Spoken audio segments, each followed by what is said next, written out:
the Amitabha Sutra, translated into Chinese by Tripitaka Master Kumarajiva, translated from Chinese into English by J.C. Cleary. Thus have I heard. Once Buddha was in the land of Sravasti, in the garden of Jeta, and Anathapindika. He was accompanied by 1,250 great bhikshus, all of them great arhats, well known to the assembly.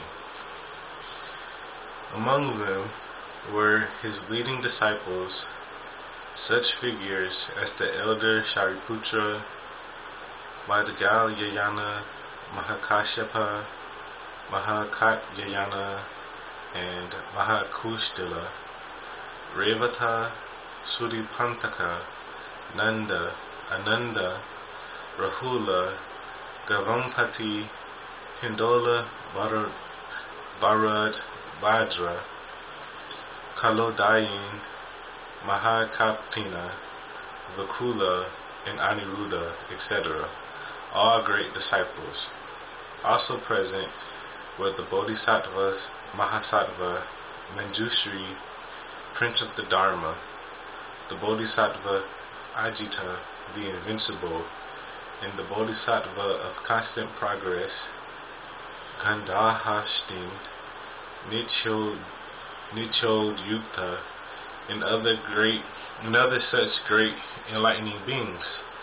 Also present was Shakra, the king of the gods, along with countless numbers of heavenly beings making up a great assembly. At that time, Buddha said to the elder Shariputra, west of here, past 100 billion Buddha lands, there exists a world called Ultimate Bliss. In this land, there exists a Buddha called Amitabha, who is expounding the Dharma right now. Buddha says to Shariputra, why is this land called Ultimate Bliss? It is called Ultimate Bliss because the sentient beings in this land are free from the myriad sufferings and only know every kind of joy. Furthermore, this land is called Ultimate Bliss because it is surrounded by 7 rings of railings and 7 layers of nets and 7 rows of trees, all made of the 4 precious jewels. Moreover, the land of Ultimate Bliss has many jeweled ponds filled with the waters of 8 virtues. The bottom of each of the ponds is pure golden sand, and the stepped walkways that leap up from all 4 sides of each of the ponds are made of gold, silver, lapis lazuli, and crystal. Above the ponds there are towers which are adorned with silver and gold and lapis lazuli and crystal and mother of pearl and red agates. In the ponds there are lotus flowers as big as cartwheels, blue ones shining with blue light, yellow ones shining with yellow light, red ones shining with red light, and white ones shining with white light, each emitting a subtle pure fragrance. The land of Ultimate Bliss is complete with all these merits and adornments. And there is more. Celestial music is constantly playing in this Buddha land, and the ground is made of tawny gold. Flowers in the shape of heavenly orbs rain down at all hours of the day and night. Every morning, the sentient beings of this land decorate their garments with multitudes of wondrous flowers and make offerings to hundreds of billions of Buddhas in other worlds. When it is mealtime, they return to their own lands to eat and circumambulate the teaching assembly. The land of Ultimate Bliss is complete with all these merits and adornments. And there is more still. In this land there are birds of all sorts of wondrous variegated colors, white cranes, peacocks, orioles, mina birds, cuckoos. All these birds bring forth harmonious songs day and night. Their songs communicate such Buddhist teachings as the 5 roots, the 5 powers, the 7 factors of enlightenment, the Eightfold Path, as well as other teachings.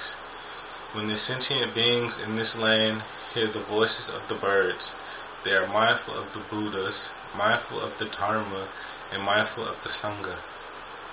Do not think that these birds were born as due to karmic retribution for past misdeeds. Why not? In this Buddha land, the three evil planes of existence do not exist. In this Buddha land, even the names of the evil planes of existence do not exist, much less the realities. All these birds are the creations of Amitabha Buddha, fashioned in order to broadcast the sounds of the Dharma. In this Buddha land, there is a slight breeze that stirs the rows of jewel trees and jewel nets, so that they emit subtle, wondrous sounds, like hundreds and thousands of melodies playing all at once. All those who hear these sounds spontaneously develop the intention to be mindful of the Buddha, mindful of the Dharma, and mindful of the Sangha. This Buddha land is complete with all these merits and adornments. What do you think? Why is this Buddha called Amitabha? The light of this Buddha is infinite and shines on all lands throughout the universe without obstruction. Thus, this Buddha is called Amitabha. Also, the lifespan of this Buddha and his people is an infinite number of immeasurable eons, and so he is called Amitabha. Amitabha Buddha attained enlightenment 10 aeons ago. Moreover, this Buddha has innumerable disciples, all of whom are arhats, and whose numbers are incalculable. Amitabha also has a following of innumerable bodhisattvas. The land of ultimate bliss is complete with all these merits and adornments. None of the sentient beings who are born in the land of ultimate bliss ever fall back into a lower realm. Many among them have only one more lifetime before enlightenment. These beings are very numerous, and their number is incalculable. They can be spoken of as innumerable. When sentient beings hear of the land of ultimate bliss, they must take a vow to be born in this land. Why so? So that they can be together with all these beings of superior goodness. One cannot be born into this land through minor good roots, blessings, virtues, and causal connections. If there are good men or good women who hear of Amitabha Buddha and recite his name single-mindedly and without confusion for 1 day or 2 days or 3 days or 4 days or 5 days, or 6 days, or 7 days, then when these people are about to die, Amitabha Buddha and all the sages who are with him will appear before them.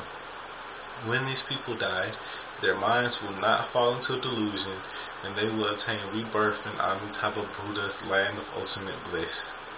I have seen this benefit, and so I speak these words. If sentient beings hear what I say, they must make a vow to be born in that land. Right now, I am extolling the benefits of the inconceivable merits of Amitabha Buddha, but in the eastern direction there are also countless other Buddhas, like Akshobhya Buddha, and the Buddha Marks of the Polar Mountain, and the Buddha Great Polar Mountain, and the Buddha Light of the Polar Mountain, and the Buddha Wondrous Voice. Each of them preaches in his own land with the eloquence of a Buddha and covers a whole cosmos speaking the truth. All of you sentient beings should believe this scripture extolling their inconceivable merits, in which all Buddhas protect and keep in mind. In the worlds of the southern direction, there are countless other Buddhas, like the Buddha Lamp of the Sun and Moon, and the Buddha Light of Renown, and the Buddha Great Flaming Shoulders, and the Buddha Lamp of the Polar Mountain, and the Buddha Infinite Progress. Each of them preaches in his own land with the eloquence of a Buddha and covers a whole cosmos, speaking the truth. All of you sentient beings should believe this scripture, extolling their inconceivable merits, in which all Buddhas protect and keep in mind. In the world of the western direction, there are countless other Buddhas, like the Buddha Infinite Life, and the Buddha Innumerable Characteristics, In the Buddha, innumerable banners. In the Buddha, great light. In the Buddha, great illumination. In the Buddha, mark of reality. In the Buddha, light of purity. Each of them preaches in his own land with the eloquence of a Buddha and covers the whole cosmos, speaking the truth. All of you sentient beings should believe this scripture, extolling their inconceivable merits, in which all Buddhas protect and keep in mind. In the world of the northern direction, there are countless other Buddhas, like the Buddha, flaming shoulders. In the Buddha, supreme voice. In the Buddha, unstoppable. In the Buddha, born of the sun. In the Buddha, netted light. Each of them preaches in his own land with the eloquence of a Buddha and covers the whole cosmos, speaking the truth. All of you sentient beings should believe this scripture, extolling their inconceivable merits, in which all Buddhas protect and keep in mind. In the world of the Nadir, there are countless other Buddhas, like the Buddha lion, in the Buddha repute, in the Buddha light, in the Buddha Dharma banner, in the Buddha upholding the Dharma. Each of them preaches in his own land with the eloquence of a Buddha, and covers a whole cosmos, speaking the truth. All of you sentient beings should believe this scripture, extolling their inconceivable merits, in which all Buddhas protect and keep in mind. In the world of the zenith, there are also countless other Buddhas, like the Buddha pure voice, in the Buddha sojourner king, in the Buddha incense fragrance, in the Buddha fragrant light, in the Buddha great blazing shoulders, in the Buddha body of multicolored jewel flower garlands, in the Buddha solid tree king, in the Buddha precious flower virtue, in the Buddha sees all truths, in the Buddha like the polar mountain. Each of them preaches in his own land with the eloquence of a Buddha and covers a whole cosmos, speaking the truth. All of you sentient beings should believe this scripture, extolling their inconceivable merits, which all Buddhas protect and keep in mind. Why do you think this is called the sutra that is protected and kept in mind by all the Buddhas?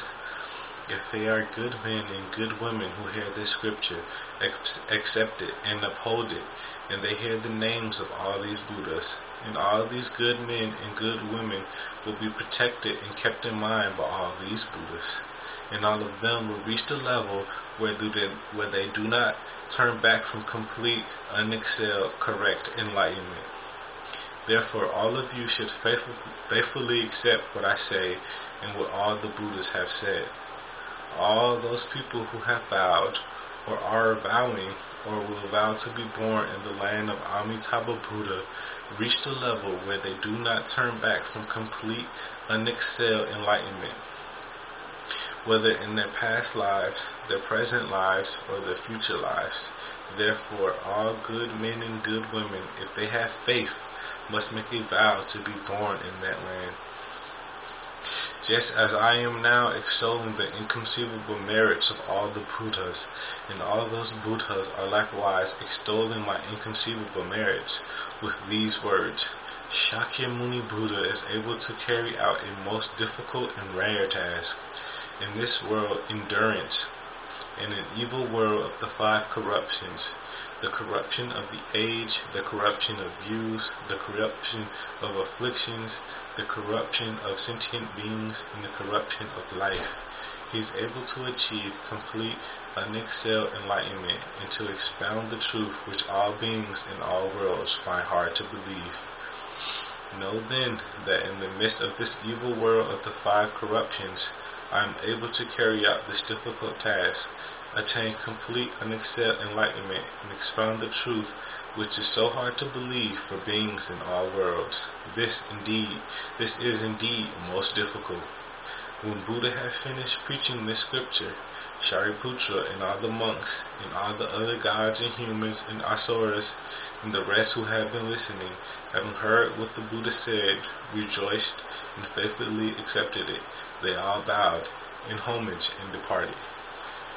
Namo Amitabha, Namo Amitabha, Namo Amitabha, Namo Amitabha.